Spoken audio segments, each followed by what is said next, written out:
Welcome everyone. Today's video is not a trend. It's not a productivity hack. And it's definitely not for people who just want a quick dopamine rush. This is for people who are done surviving, done repeating the same habits, done pretending like they're okay. This video is for the version of you that's been screaming inside, I know I was meant for more than this. And for the next RCE days, we're going to rebuild you. One challenge at a time, one truth at a time, one step toward the life you were born for. But to truly understand what we're doing here, you have to understand something most people never do. The war isn't out there. It's in here, in your subconscious mind.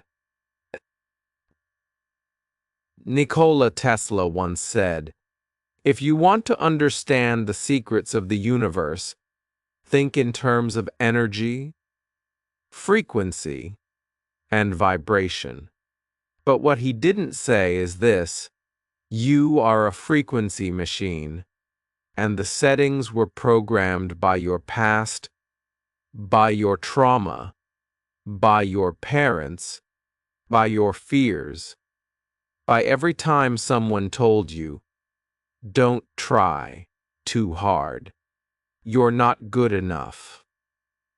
You'll never make it. Here's the painful truth. By Fender Jolser Wu of your thoughts, decisions, emotions, and actions are not made by you. They're made by your subconscious programming. Your subconscious mind is like the operating system behind your life. It decides what you believe, what you fear, what you deserve, what you settle for. And if you don't rewrite that program, you'll live the same day for the rest of your life. What is the subconscious? In simple words, let me explain it in a way even a child would understand. Imagine your brain is a smartphone. Your conscious mind is like the screen. What you see, tap, scroll. But your subconscious mind? That's the entire operating system running in the background. You don't see it, but it controls everything. It decides how fast the phone runs, what apps you can use, and whether the phone even works at all. Now, imagine if that operating system was filled with viruses, beliefs like, I'm not good enough.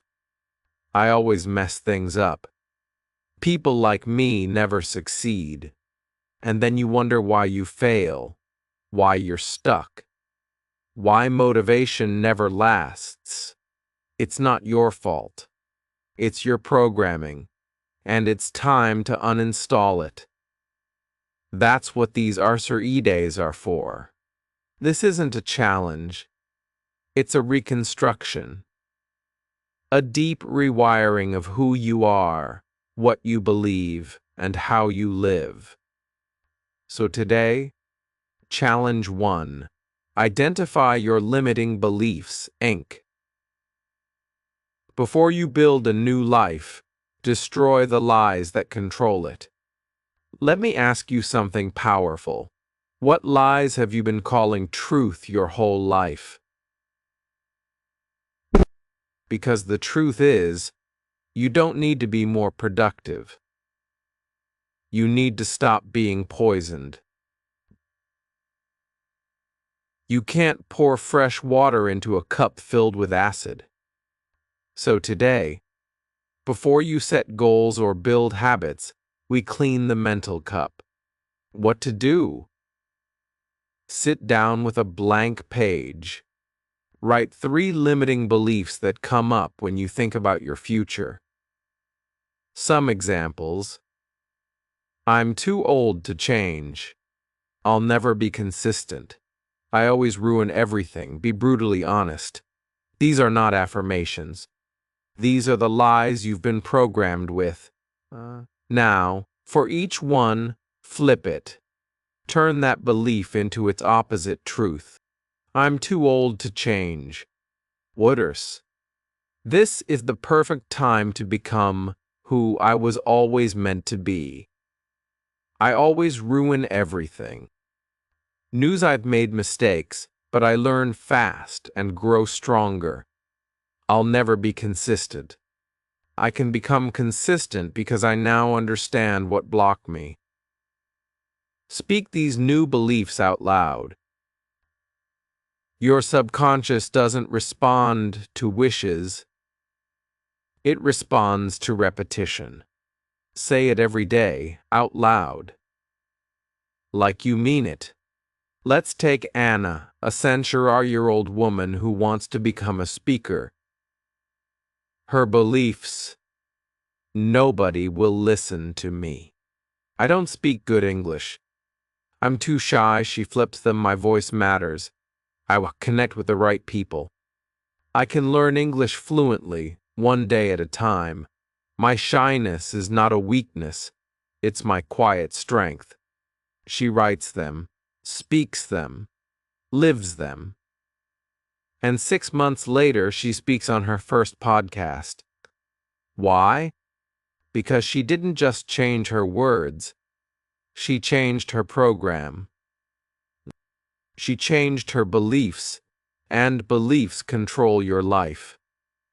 Most people try to change their actions without changing their beliefs.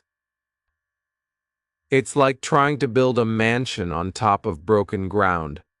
If your foundation is full of doubt, shame, and fear, every goal you build on top of it will fall. This challenge destroys the weak foundation and replaces it with strength. That's challenge 1, a mirror, a reset, a crack in the old program. Because before we can rise, we must know what we've been buried under. Challenge 2, the dopamine reset. 10-minute digital detox. Zek, your brain is fried, not because you're lazy, but because it's overloaded. Now, we give it space to breathe, to heal, to remember what clarity feels like. Let me ask you a question that no one else dares to ask and chew. When was the last time your brain was quiet? I don't mean silent in the room. I mean silent inside your head. Most people alive today are not living. They're scrolling, switching, jumping, reacting. From one notification to another, from one video to the next. Check. From one quick check to an entire hour, gone in a black hole of content. And they say they can't focus. They say they're tired. They say they're unmotivated. But the truth is, they're not broken. They're just overstimulated. They've been hijacked by the most addictive drug of this generation, dopamine. Dopamine is the chemical in your brain that gives you the feeling of, I want this. When you see a notification, dopamine. When someone likes your post, dopamine. When you eat junk food, dopamine. When you see a new message, dopamine. It's not bad, but too much dopamine from unnatural sources like screens, sugar, and scrolling makes your brain sick. It's like giving a child unlimited candy. They become wild, restless, unfocused. That's how your brain feels right now. Tired, burned out, but constantly chasing more. Most people who say they have no motivation, no energy, no focus, no patience, aren't lazy. They're just living in a constant state of mental chaos. Dot. Because the brain was not designed for this much input, this much noise, this much stimulation every second.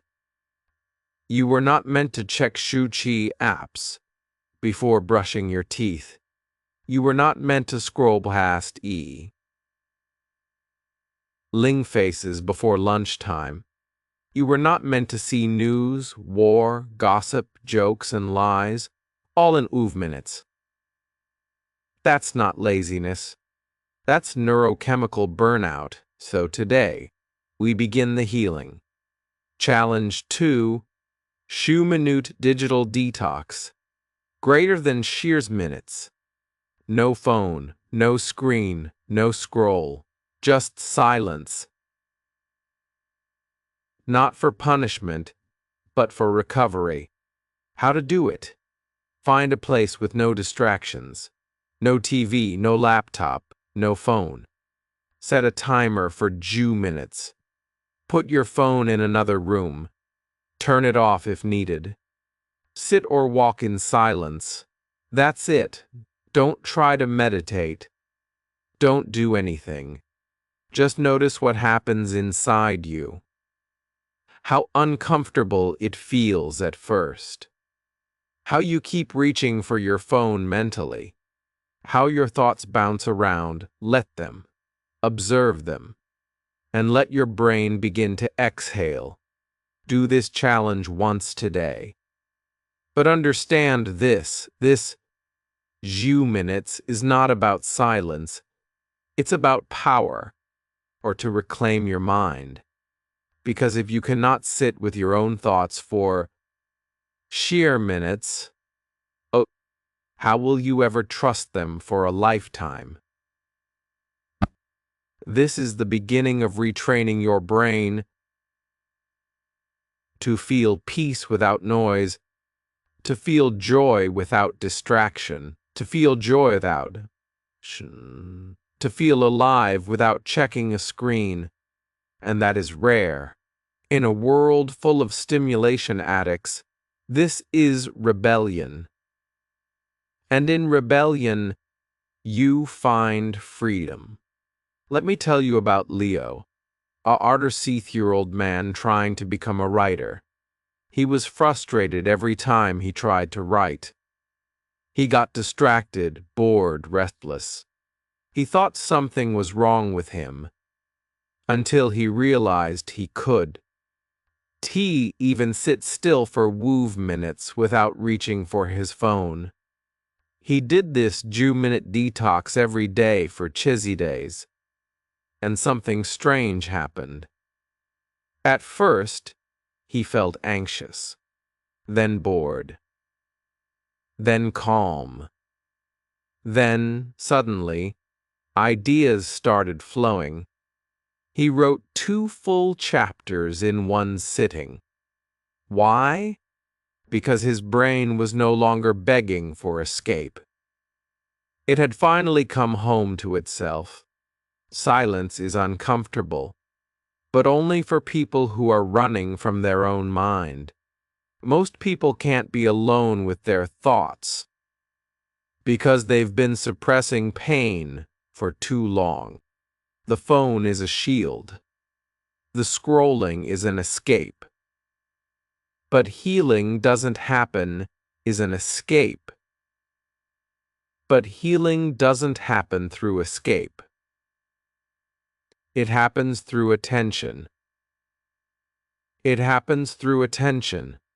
Attention is the new oxygen, and this challenge gives you that breath. The secret, it's not about time, it's about discipline. Anyone can scroll for 10 hours, but very few people can disconnect for 2 minutes. And in those 2 minutes, you're doing more for your brain than any book, any quote, any podcast can ever do. You're teaching your brain I am in control, not the algorithm, not the screen. Me. After your 2 minutes are over, write down, what did you feel? What thoughts came up? What were you afraid to feel? This turns the challenge into therapy, into clarity, into transformation. You're not lazy. You're not broken. You're not unmotivated. You're just overstimulated. And this challenge is your antidote. Silence is not the enemy. It's the door. And when you walk through it, you'll meet the version of you that's been buried beneath the noise. That's challenge 2. Silent, powerful, revolutionary. And if someone truly completes this, not just watches it, they will feel different within Artersooth hours. Challenge 3. Practice Woo minutes of mindfulness.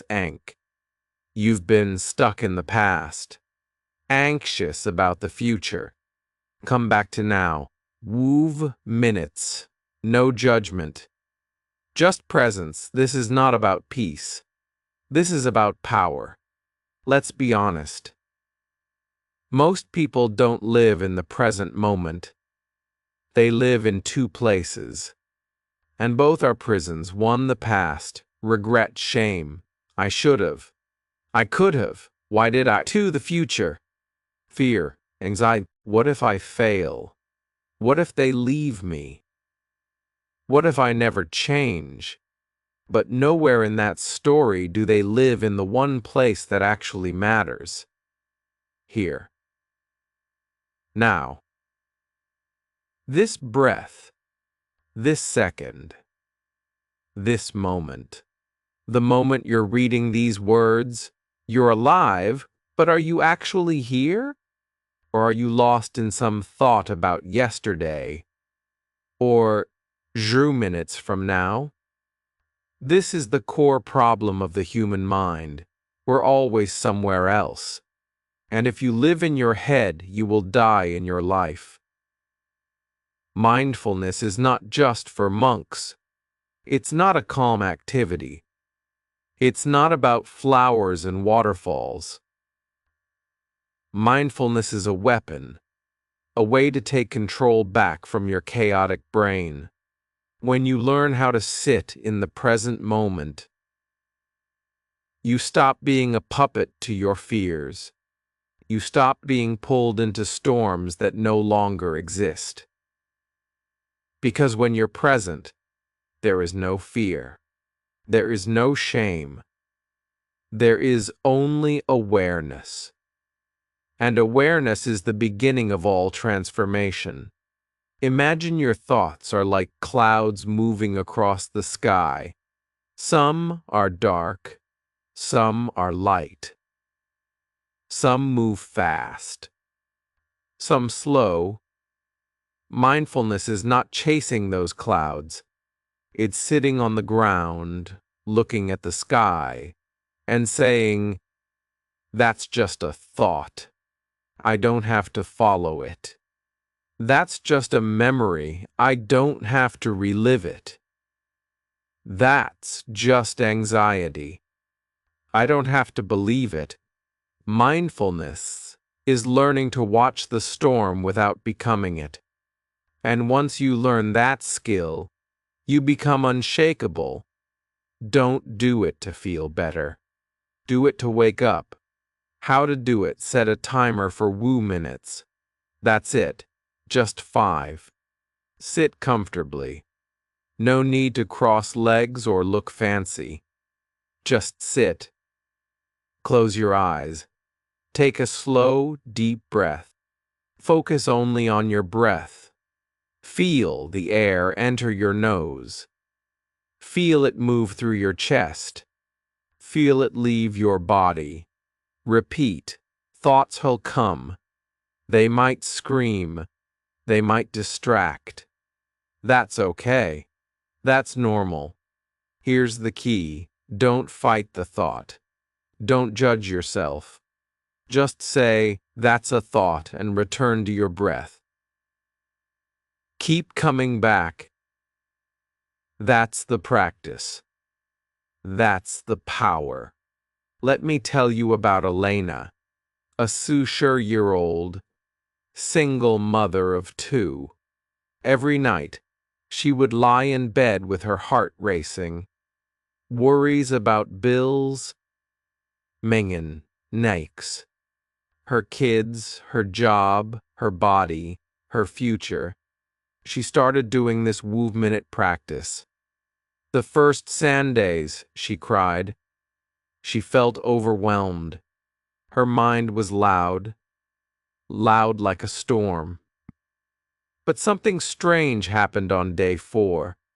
For the first time in years, she noticed silence between her thoughts. A moment of peace. Then she noticed her heartbeat slowing down, then her breathing deepening, then her mind softening. And by day sure, her kids noticed. "Mama, you look calm now," her daughter said. That one moment made Elena realize, I'm not broken. I've just never been present. Most people live in survival mode because their brain is constantly alert, constantly reacting, fearing, worrying, defending. This challenge rebuilds your nervous system. It teaches your mind you are safe. You don't need to panic every second. You are here, you are alive, you are okay. And from that place you make better decisions. You speak more clearly. You stop overreacting. You stop overthinking. You become still. And in stillness, you become powerful. If your mind is too loud during this challenge, that doesn't mean you're doing it wrong. It means you're finally listening. You're finally hearing all the noise you've ignored for years. And that's progress, that's healing, that's courage. Because most people never face their thoughts. They just run. They scroll. They numb, but you're sitting in it. You're watching it. And you're returning to your breath. That is mastery. After your 5 minutes, write down what thought showed up the most. Was there a moment of stillness? What did you learn about yourself in those 5 minutes? Because the deepest lessons you'll ever learn in life won't come from books. They'll come from the silence you learn to sit inside of. This is not about meditation. This is not about peace. This is not about escaping life. This is about facing life fully, honestly, without distractions. Because the person who can sit with their mind becomes the person who can master their life. And that's what you're becoming now. That is challenge. 3, not just a mental practice, but a foundational shift in the way you experience life. On challenge 4, write down 3 past mistakes plus lessons. You're not a failure. You're a learner with scars. Let's break a painful truth. Most people do not live in the present. Not because of fear of the future, but because they are still bleeding from their past. They made one mistake and never forgave themselves. They hurt someone and carry the shame every day. They trusted the wrong person and now they trust no one. Well, they failed once and now they call themselves a failure. But the truth is, you are not your past. You are what you learned from it. And if you don't learn the lesson, you repeat the pain. That's why this challenge is not just about healing. It's about evolution. Your brain is wired to remember. Pain more than success. It's a survival mechanism.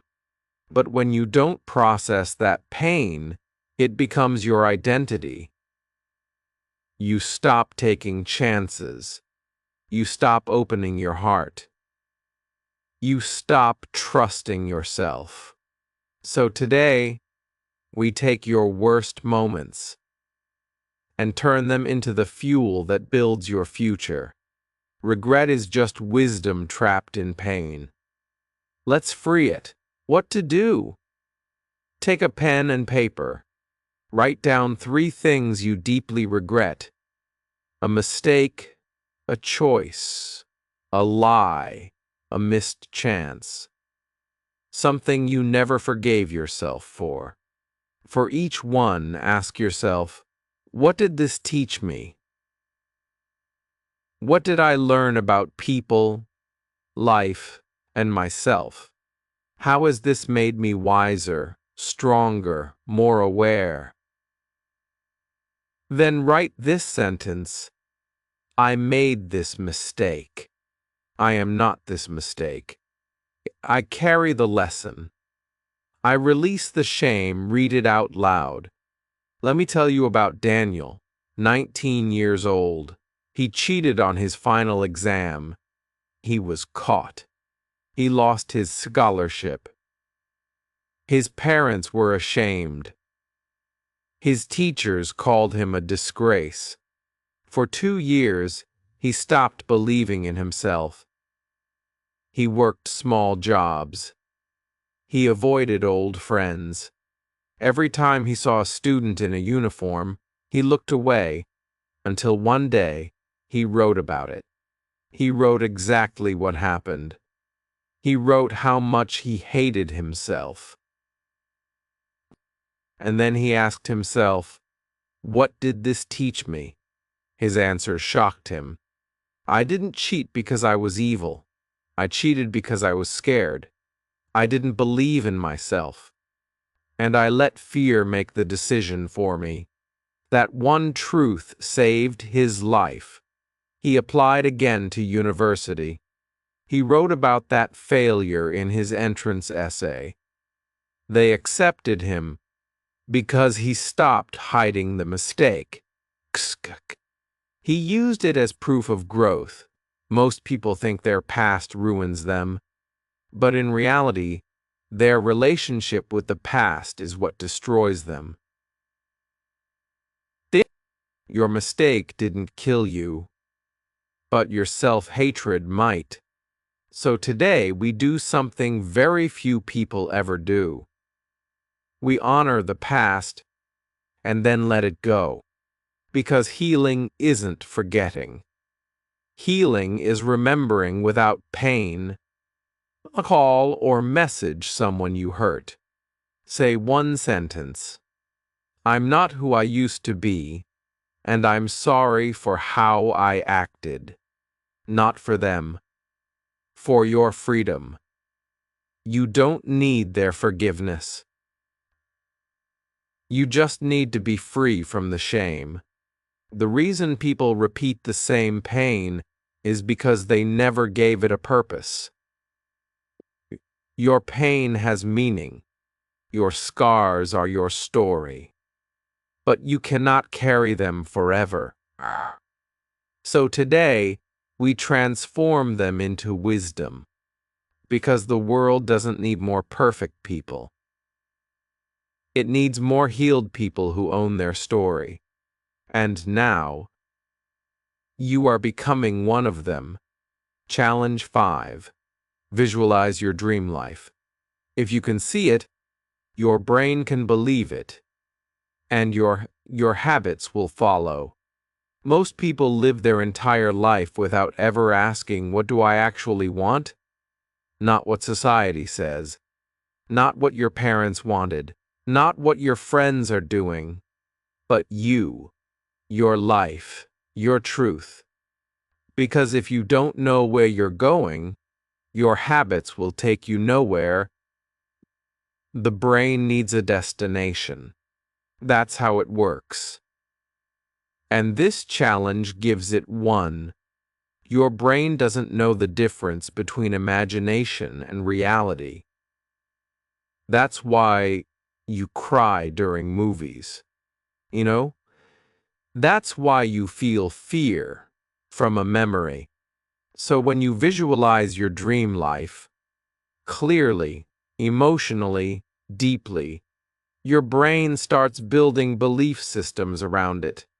You stop saying, "Oh, it's impossible. I can't do it. That's not for people like me." And you start saying, "Wait, this feels real. This feels possible. This feels like home." Because the mind can't move toward a blurry goal, it needs clarity. If your dream doesn't exist in your mind, it will never exist in your life. What to do? Find a quiet space. Sit or lie down. Close your eyes. Breathe slowly. Ask yourself, Sand, what does my dream life feel like? Where am I waking up? What kind of clothes do I wear? What work am I doing? Who is next to me? What is the energy around me? How do I carry myself? Let your brain go wild. Feel it, see it, smell it, hear it. Now, open your eyes. Take your journal and write a paragraph that starts with, "My dream life looks like this." Don't write what's realistic. Write what sets your soul on fire. Close your eyes for a moment and imagine this. You wake up not to an alarm clock, but to the sound of soft waves outside your window. Your home is built on a quiet hill near the ocean. The sunlight enters through giant glass windows, gently touching the white curtains.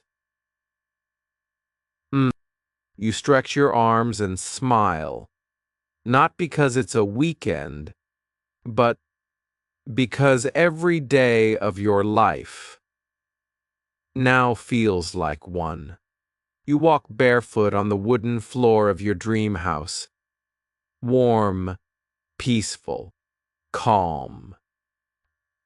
The air smells like coffee and ocean breeze.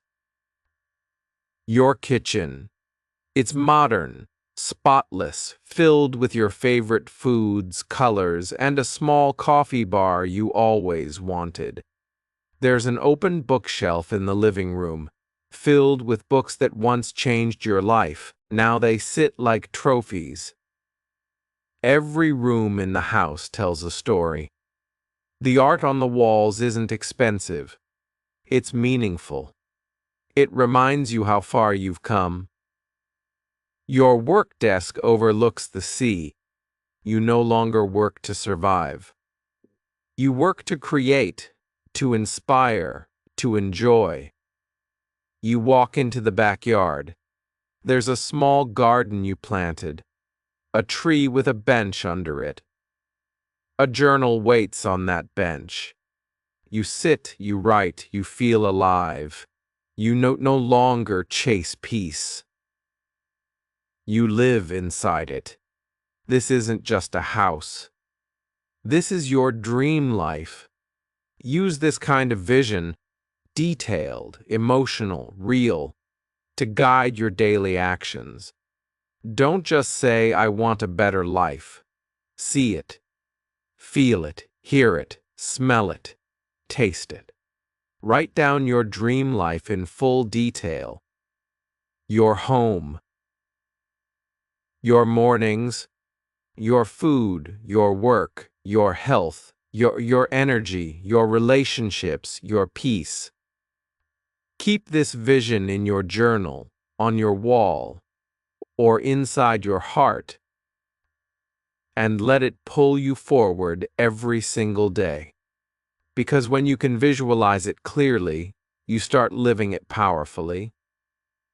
Record a voice note describing your dream life. Play it every morning, every night. Remind your brain who you are becoming. Speak the future until the future responds. Most people don't live their dream life. because they've never actually defined it. They're chasing status, money, fame, comfort. But none of those are clear. This challenge brings you clarity, and clarity kills confusion. And when confusion dies, action begins. If you don't build your dream life in your mind, you'll spend your whole life trapped in someone else's. So today you don't dream small, you don't hold back, you don't ask what's realistic. You close your eyes and you let your future self speak, because they're already waiting for you. And now you're finally walking toward them. Challenge 6. Zank. Write a promise to your future self. This is not a task. This is a contract with your next chapter. Let me ask you something dangerous.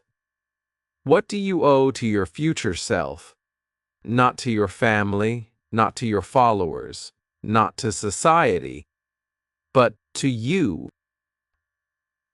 The version of you 6 months from now, a year from now, the one who is still waiting for you to stop making excuses.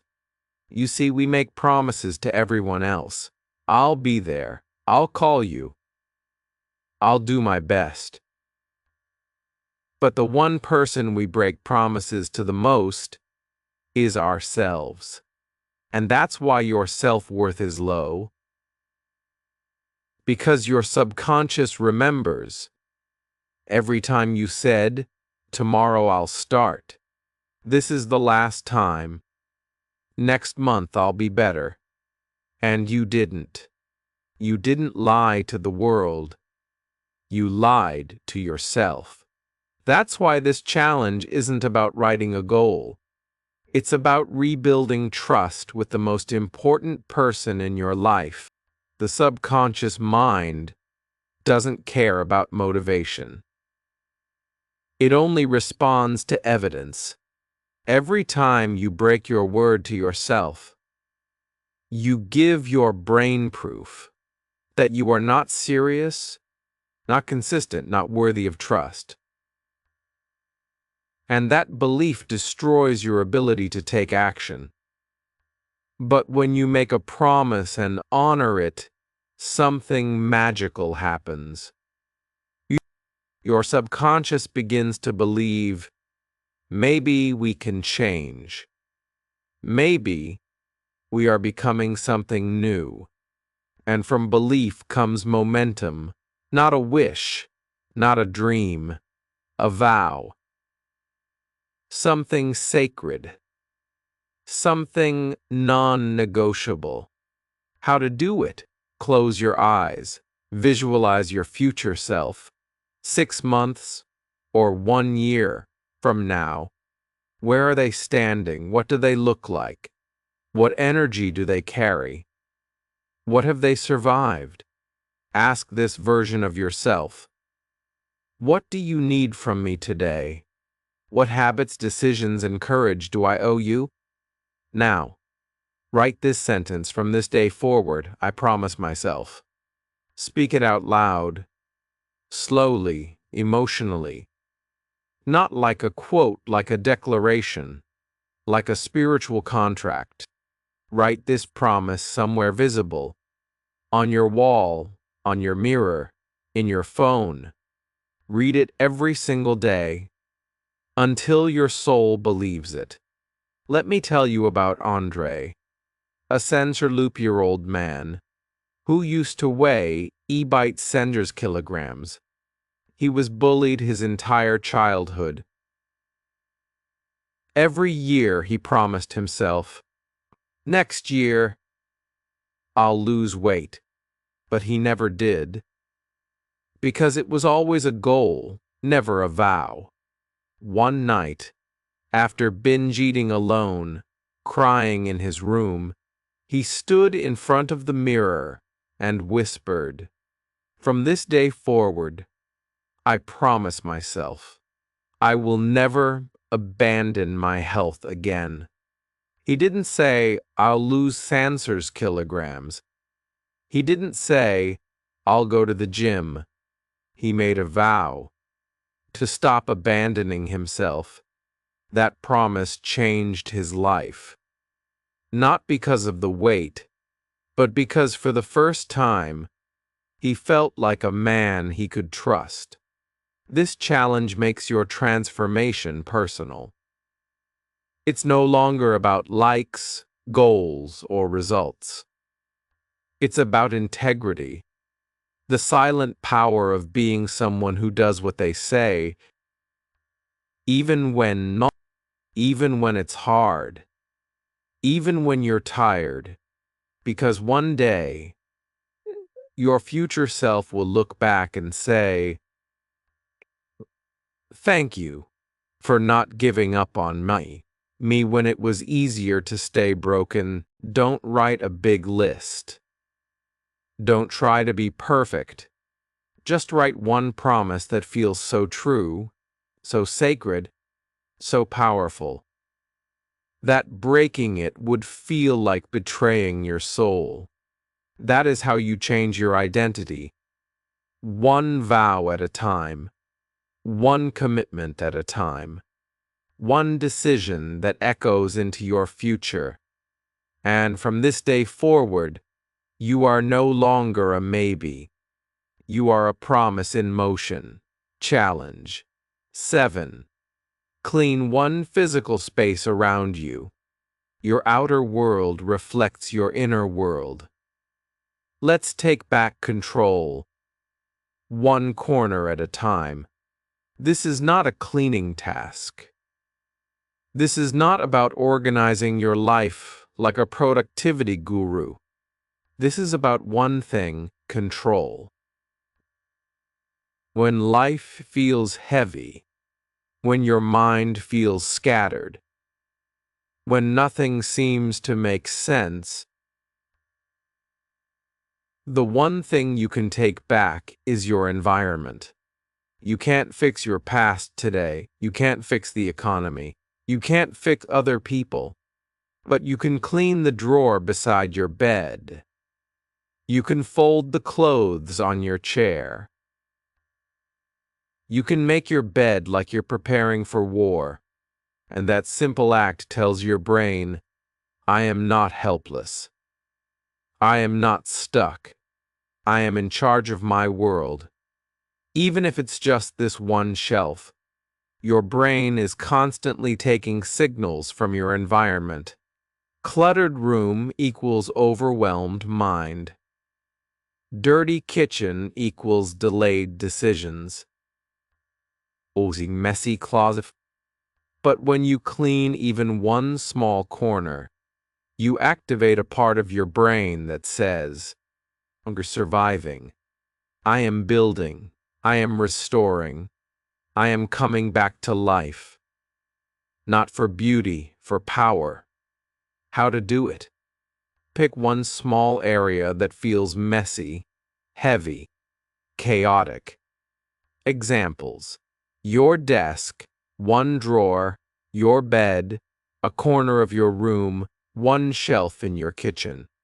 Set a timer for Arcer's minutes. No phone, no distractions. Clean it like you're preparing for a new identity. Not like you're organizing, like you're creating a space for a warrior, a creator, a healer to exist. When you finish, stand back, look at it, take a deep breath, and whisper, this is the beginning of order.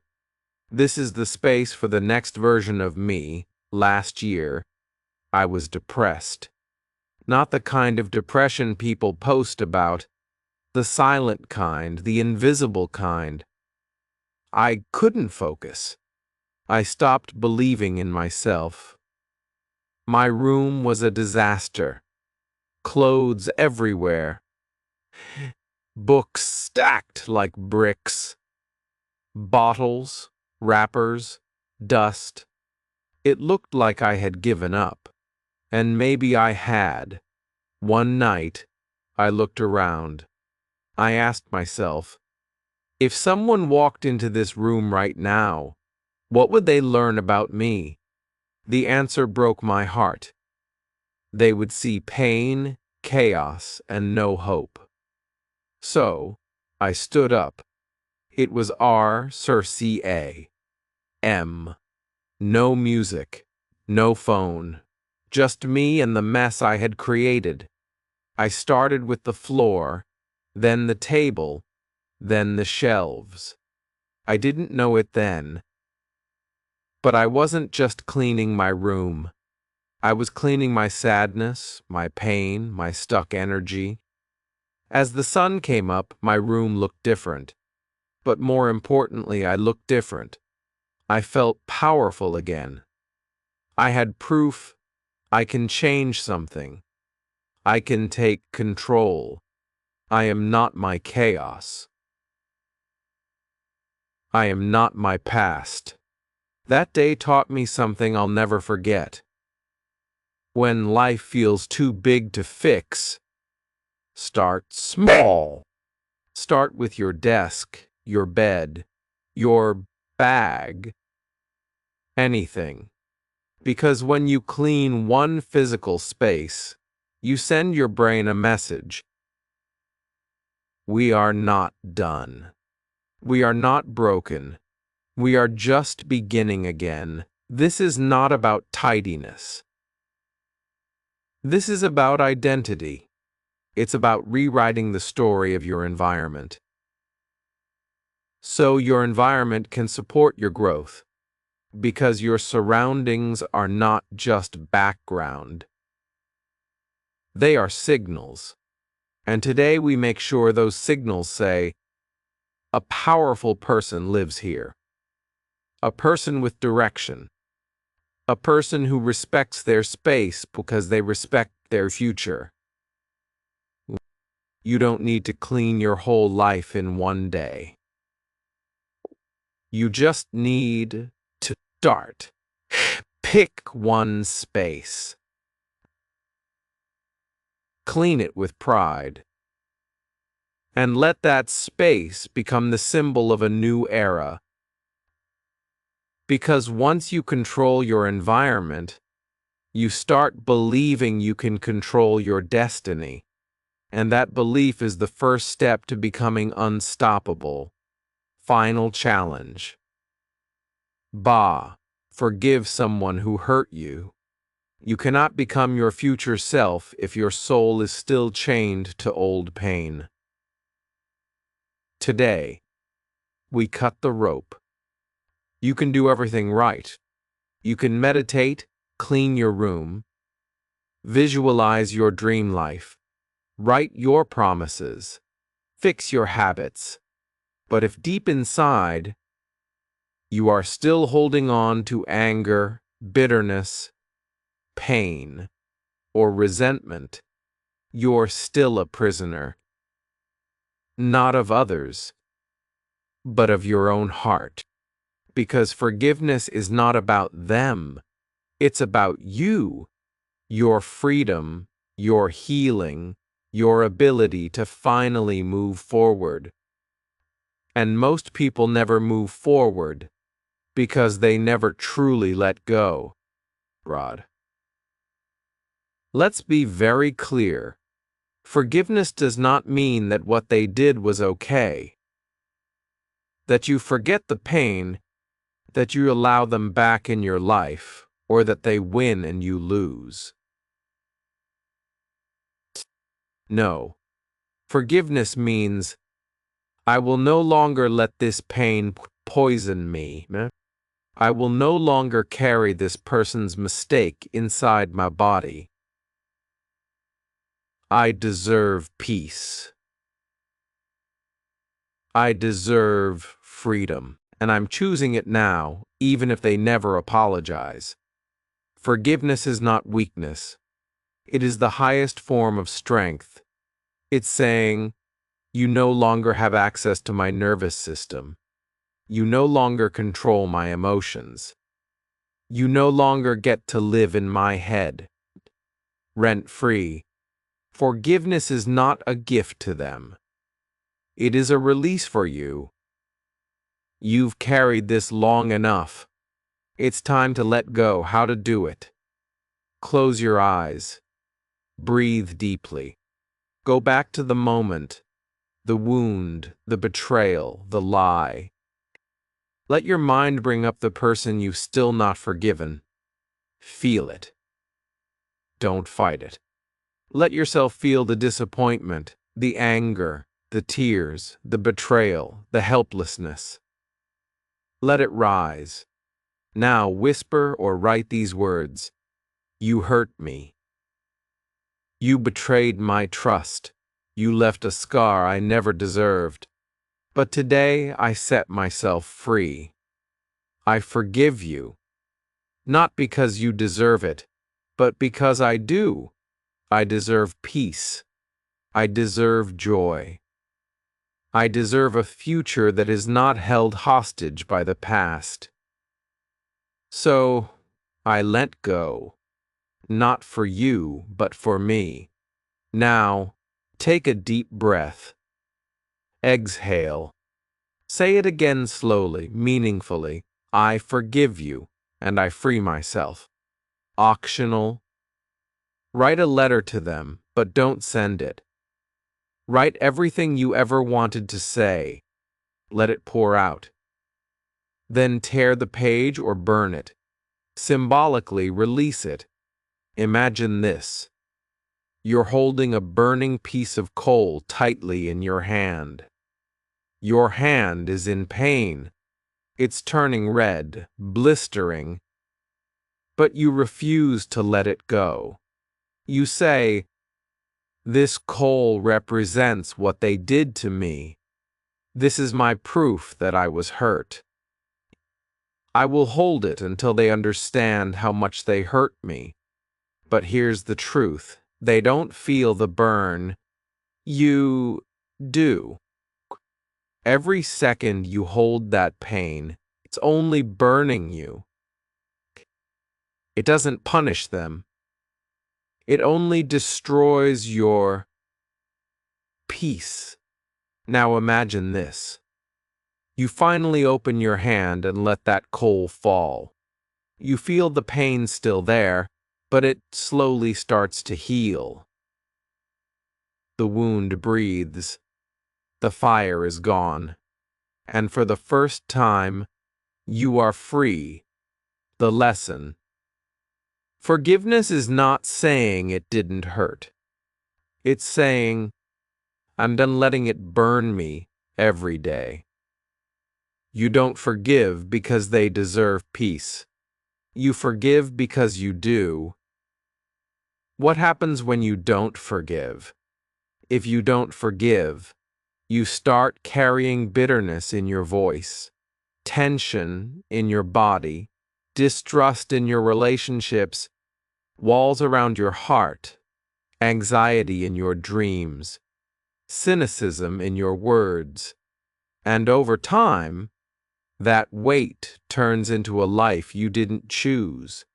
You begin to punish new people for old pain. You reject love because it reminds you of the past. You stay stuck because the pain keeps you safe. But you weren't born to be safe. You were born to be whole. And wholeness requires release. You've done so much in this challenge. You've reflected. You've rewired your habits. You've cleaned your space. You've visualized your future. Sacred promises. But if you don't release the poison, you'll carry it into your new life. This is the final door. Not to healing, but to liberation. And when you walk through it, everything becomes lighter. You don't forgive because they said sorry. You don't forgive because they earned it. You don't forgive because the world says you should. You forgive because you are finally ready to heal. And when you do, the chains fall, the weight drops, the storm ends. And for the first time in years, You take a full breath and feel free. After all 8 challenges, here's how to test if you truly completed this journey, not just watched it. Step 1, the mirror test. Ankum, stand in front of a mirror.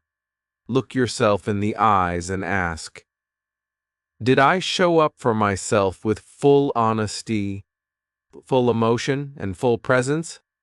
If your eyes tear up, if your voice shakes, you did it right. Step 2, the energy test. Ankum, close your eyes. Ask yourself, am I lighter than when I started this video? Am I more clear about who I want to become? Do I feel proud of showing up for myself? Do I feel closer to the version of me I've always wanted to be? If the answer is yes, you're no longer the same person who clicked this video. You've been reborn. Step 3, the real-life test. Dank. In the next Artersif hours, do you treat people with more softness? Do you breathe more slowly? Do you walk with intention? Do you avoid the habits you promised to break? Do you feel something new deep inside? If you do, that's not a coincidence. That's transformation. That means you didn't just watch a video. You completed a soul challenge, and you earned your new identity. And now here we are. You didn't just watch a video. You just completed something most people will never have the courage to even begin. You looked inside. You faced your wounds. You cleaned your space, Tapa. You rewired your mind. You forgave. You let go. And you rose one challenge at a time. You've done what schools never teach, what the world never honors. And what most people spend their whole lives avoiding. You chose to change. And that is rare. That is powerful. That is the beginning of a completely new life.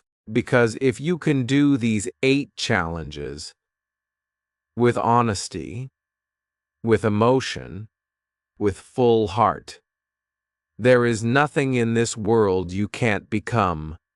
So, as you walk into the next chapter of your life, don't forget this.